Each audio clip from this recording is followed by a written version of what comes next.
pessoas pensam que a Bíblia fala muito sobre como os seres humanos são falhos. E é verdade. Também é verdade que o vocabulário da Bíblia soa estranho para nós hoje, com palavras como pecado, iniquidade e transgressão. Por isso, a perspectiva da Bíblia sobre a condição humana é ignorada ou tratada como antiga e atrasada. O que é triste, porque através dessas palavras, os autores bíblicos oferecem um diagnóstico profundo da natureza humana. Iniquidade fala de comportamento desonesto e pecado se refere a fracasso moral.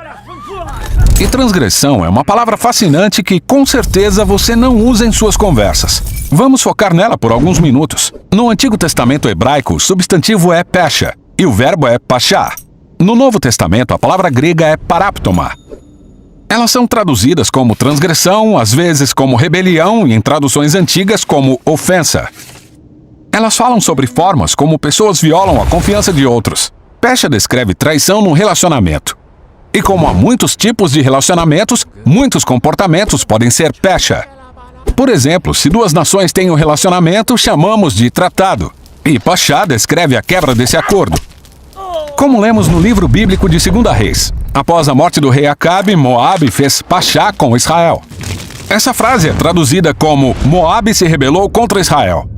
Mas no hebraico bíblico, você não se pachá contra alguém, você se pachá com alguém. Ou seja, você quebra a confiança com aquela pessoa. Temos o mesmo numa lei do Antigo Testamento sobre furto. Se um israelita está fora, em viagem, e alguém entra em sua casa e pega uma coisa, isso é furto. Mas se o ladrão é seu vizinho, isso é pecha, porque ele é alguém em quem você deveria ser capaz de confiar. Tem ainda a história sobre Jacó fugindo de seu tio Labão.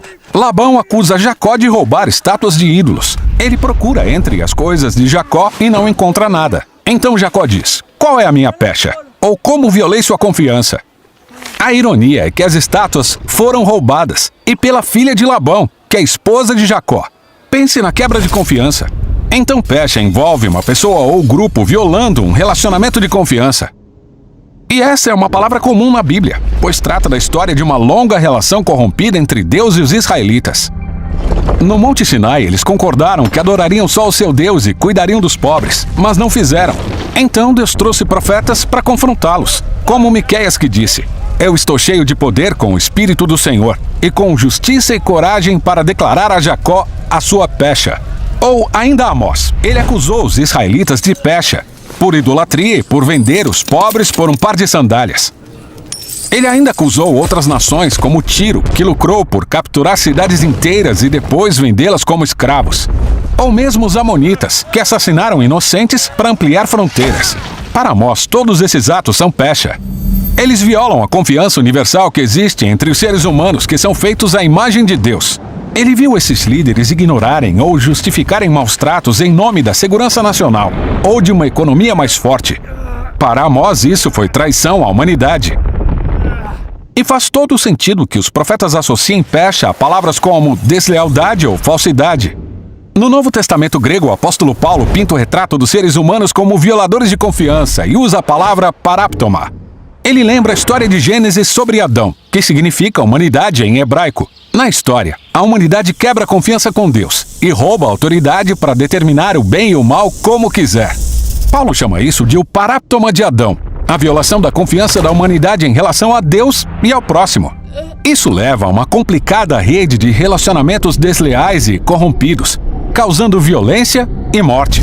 Mas para Paulo, essa não é a palavra final. Ele diz: "Se a morte chegou a todos por meio do paraptoma de um ser humano, quanto mais a graça de Deus transbordará para muitos mediante um homem, Jesus, o Messias." Ao invés de deixar a humanidade se destruir em traição, Deus levanta um ser humano que deixaria que a nossa pecha causasse o dano a ele. Aqui Paulo usa o retrato do profeta Isaías do servo sofredor, aquele que não cometeria nenhuma violência nem causaria ofensa com seus lábios, mas ainda assim seria contado entre os que cometem pachá, carregando suas falhas e intercedendo em seu favor. E essa é a surpreendente história da Bíblia, que a resposta de Deus a pachá e ao paraptoma da humanidade foi Ele mesmo ser fiel em nosso lugar. Os apóstolos afirmam que Deus em Jesus assumiu responsabilidade pela nossa traição, para que pudesse abrir um novo futuro e uma nova forma de ser humano, o caminho da fidelidade, integridade e confiança. Esse é o tipo de ser humano que Jesus era e é. E esse é o tipo de seres humanos que Ele quer criar, na medida que Ele conduz fielmente nosso mundo rumo à nova criação.